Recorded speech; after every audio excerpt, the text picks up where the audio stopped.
નમસ્કાર મિત્રો, સ્વાગત છે બધા મિત્રોનો અમારી યુટ્યુબ ચેનલમાં। તો મિત્રો, તારીખ 18/6/2024 ના સોના ચાંદીના ભાવ કેવા રહ્યા તે જોઈએ તે પહેલા જે પણ મિત્રો નવા છે તે ચેનલને સબસ્ક્રાઇબ કરી લેજો। ફેસબુકમાં માહિતી જે પણ મિત્રો જોઈ રહ્યા હોય તો ફેસબુક પેજને પણ ફોલો કરી લેજો।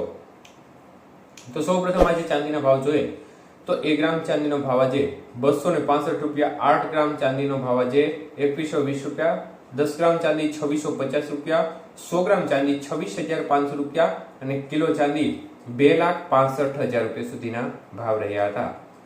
તો મિત્રો, ચાંદીની બજારમાં આજે પ્રતિ 1 કિલોએ ફરી એકવાર માહોલ છે તે સ્થિર રહ્યો હતો। કોઈ પણ પ્રકારની મૂવમેન્ટ આજે પણ ચાંદીની બજારની અંદર જોવા નહોતી મળી। જ્યારે વાત કરીએ આજના 22 કે સોનાના ભાવ વિશે તો 1 ગ્રામ સોનાનો ભાવ આજે 13,855, 8 ગ્રામ સોનું આજે 1,10,840 રૂપિયા, 10 ગ્રામ સોનું 1,38,550 અને 100 ગ્રામ સોનું 13,85,500 રૂપિયા સુધી રહ્યું હતું। તો આજે 22 કે સોનાના 100 ગ્રામના ભાવમાં 2,500 રૂપિયાનો ઘટાડો જોવા મળ્યો હતો।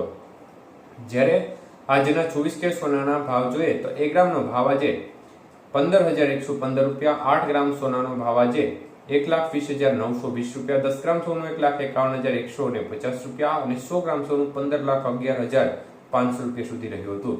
તો આજે ખાસ કરીને 24 કે સોનાના 100 ગ્રામના ભાવની અંદર 2,700 રૂપિયાનો ઘટાડો જોવા મળ્યો હતો। જ્યારે આજના 18 કે સોનાના ભાવ બાબતની માહિતી જોઈએ તો 1 ગ્રામ સોનાનો ભાવ આજે 11,337 રૂપિયા, 8 ગ્રામ સોનાનો ભાવ આજે 90,696 રૂપિયા, 10 ગ્રામ સોનું 1,13,370 અને 100 ગ્રામ સોનું આજે 11,33,700 રૂપિયા સુધીના ભાવ રહ્યા હતા। તો આજના 18 કે સોનાના 100 ગ્રામના ભાવની અંદર ફરી એકવાર 2,100 રૂપિયાનો ઘટાડો જોવા મળ્યો હતો।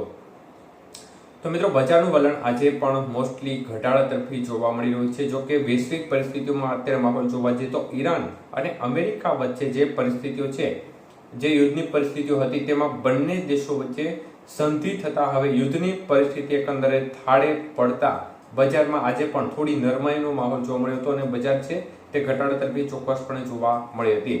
તો લેટેસ્ટ ન્યૂઝ મુજબ જોવા જઈએ તો અમેરિકાએ અમુક રૂપિયા છે તે ઈરાનને ચૂકવવા પડશે તેવી માહિતી પણ સામે આવી હતી, જેના ફળસ્વરૂપે બંને દેશો છે તે 19 તારીખે સહી કરશે યુદ્ધ બંધ કરવા બાબતે। અને ડોનાલ્ડ ટ્રમ્પે ફરી એકવાર બંને દેશોને જણાવ્યું છે કે જે આ યુદ્ધનો માહોલ છે તે બંને દેશો વચ્ચે બંધ થઈ રહ્યો છે, ત્યારે ઈરાન અને ઇઝરાયલ વચ્ચે કોઈ પણ પ્રકારનો મુશ્કેલી ભર્યો કોઈ નિર્ણય લેવામાં ના આવે, જેથી કરીને આ જે માર્ગ છે તે મોકળો બનેલો છે તે યથાવત રહે અને બંને દેશો વચ્ચે શાંતિપૂર્ણ રીતે યુદ્ધ છે તે સમાપ્ત થાય।